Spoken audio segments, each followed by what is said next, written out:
Today, I want to talk about one of the most common problems that teachers face when integrating technology into their lessons, which is keeping kids focused. It can be really hard to get kids to listen to directions once they're on their devices, and also difficult to make sure that they're focused on the assignment when there's so many other things that they can be doing online. So let's look at some ways to be proactive and set kids up for success. We want to make it as simple as possible for them to be more productive and focused with their time online. So first off, decide on your policies ahead of time with students and have them and their parents sign a contract. So before students use any computers or mobile devices in class, there needs to be a shared understanding about the rules and their responsibilities. Work with students to develop technology success criteria or another agreement about acceptable use. We don't want to just give an acceptable use policy to students, have them sign it, and move on. This is something we can develop with kids. That way they have some input. They really are thinking deeply about what their responsibilities are. Your agreement should spell out what happens when the guidelines aren't followed.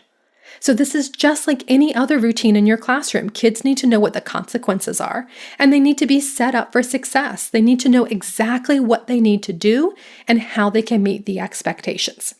If you haven't done that yet this year, it's not too late. Just tell your kids, look, we've been having some problems with X, Y, and Z.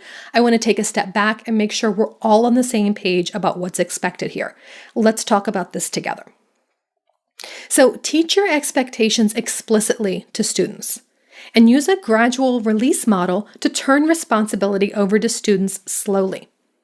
It doesn't matter how familiar the kids are with a certain type of device or tool. It also doesn't matter how many times they may have used it in other classes. You still need to teach your expectations because every teacher has different requirements. And the expectations that kids have learned in other classes may actually need to be unlearned in your class. Don't hand over your tech until you have built a community of learners who will understand and respect the rules. Discuss what appropriate and inappropriate use of their devices looks and sounds like, and set clear boundaries around when kids can use their devices. Now that's going to look different in every classroom, but the underlying principle is the same. Go slowly. Let kids prove their ability to be responsible over time and gradually entrust them with more opportunities and privileges. It's also smart to have a clear process that students should follow when they get stuck. Do you want kids to just sit and wait for you if something goes wrong? Or should they try to troubleshoot on their own? If they can't move past a particular step because there's some sort of tech glitch, who should they notify? These are the types of issues that you want to plan for in advance. You can display the steps that you want students to take on a poster or a digital display, or have a handout that they can keep in their notebook or their binder. List out common troubleshooting tips, such as what to do when the Wi-Fi signal drops. How do you get back online? What happens if the password they're entering doesn't seem to work? What should they do next? It may be helpful to also designate a class IT team. So this is a group of tech-savvy students who are available to answer questions when their classmates get stuck. And they can serve as a team of experts who can help assist with troubleshooting. You also want to create routines that support students in maintaining boundaries with technology. For example, you may want to flash a specific sign or display a meme on your whiteboard to remind students to silence their phones each day. Or you may want to teach students to ask permission before they start using a device that they brought from home and explain what they'll be working on. When devices aren't supposed to be in use, like during a test, teach students to leave the devices on their desk face down or in their lockers. So have some sort of routine where the kids just know automatically, this is what we do, these are the boundaries, this is how we do use them, this is when we use them, and this is when we don't. You can use one device in a whole group or a small group setting to model your expectations. So connect the device to your interactive whiteboard and model how specific programs or apps work and how you want students to use them. So show them where the settings are, talk to them about how to change levels for differentiation and that sort of thing. Show students how to keep data or how to keep the documentation of learning, if that's something that's needed. And model how to troubleshoot. You can allow students to do these demonstrations as well. Call them up, have them start working through the first couple steps of the assignment, and model what to do when they get stuck. What happens when something goes wrong? I like doing that sort of thing as a whole class first, and then go more in depth with students who need extra help in a small group setting. It's also good to give the instructions before students get on their devices. Once kids have the devices in front of them, it's going to be much harder to keep their attention.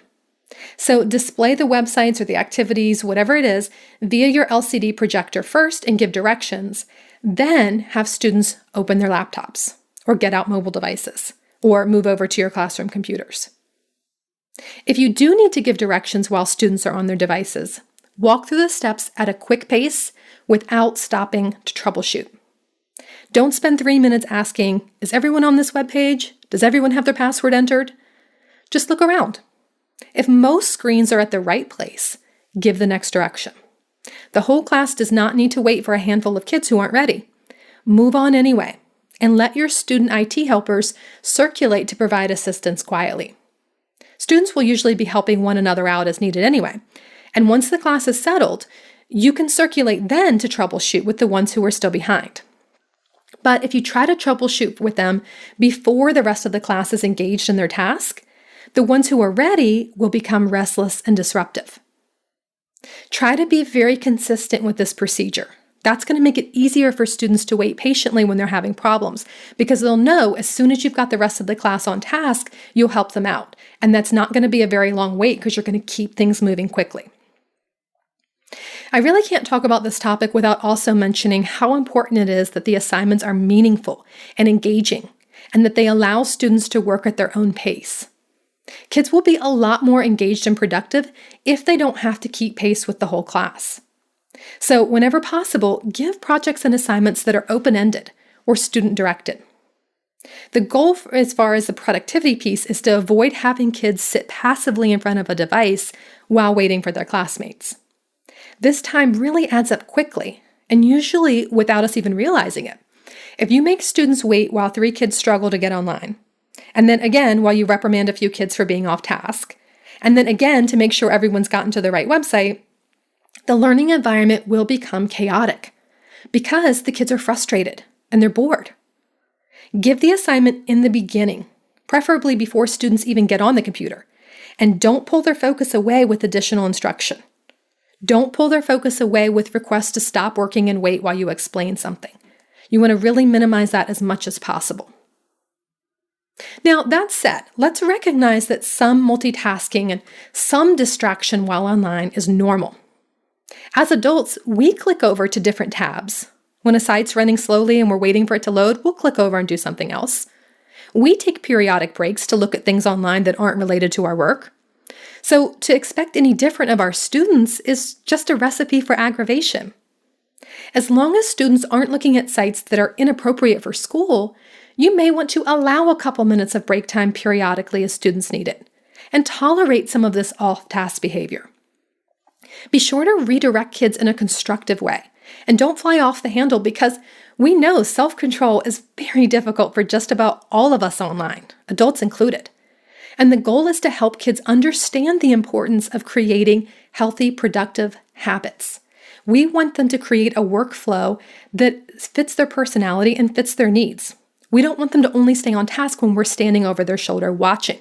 We want to teach them how to regulate their time and how to regulate their activities so that they can get things done and stay focused.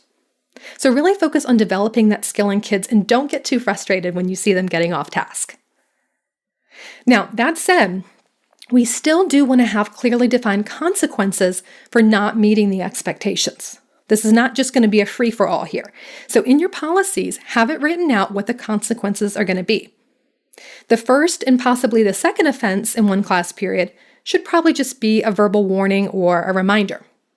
If there are repeated issues, or the student is disrupting everyone nearby, the next offense might mean that the student loses access to the device and has to complete the assignment on paper. So for that reason, you want to avoid giving a tech-based assignment that can't also be approximated offline. If you don't have any alternative assignment, and it's either keep using the device, keep your access to it, or sit there and do nothing, it's going to be really difficult to enforce your expectations and your rules around tech use. So that's just a good idea to have anyways. I mean, having a non-tech-based version of your lesson prepared can come in handy in case there's tech glitches for the whole class and you can't carry out the assignment the way you planned. It doesn't have to be complicated. If students were going to be storyboarding online, have them do it on sticky notes or index cards instead. If the plan was to have them blog or tweet about a project, have them sketch things out on paper to start. Finally, you want to always have something structured for students to do when they finish early. Kids shouldn't have to ask what to do, or worse, just find their own form of entertainment. When their task is complete, they should know automatically what assignment to do next, or know to choose from a collection of pre-approved educational games or activities that they can do online. So you can pick these sites out and keep them bookmarked in a folder called When Done, or something similar to that. Have it saved to favorites.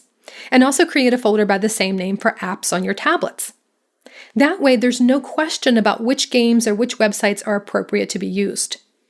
I like to keep a folder of evergreen activities. These are websites and apps that can be accessed by students all year long, as well as unit-specific sites and apps. So these I switched out every single month to support our current units of study.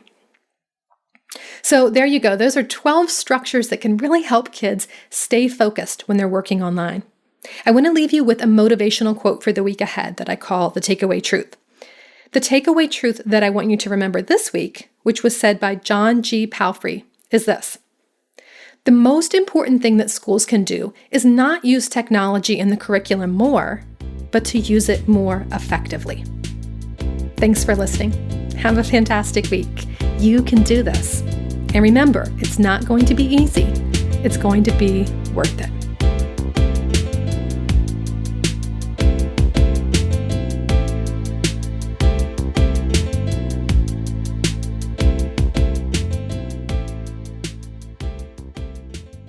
Truth for Teachers is a proud member of the Education Podcast Network. Podcasts for educators, podcasts by educators. For more great podcast recommendations, go to edupodcastnetwork.com. That's edupodcastnetwork.com.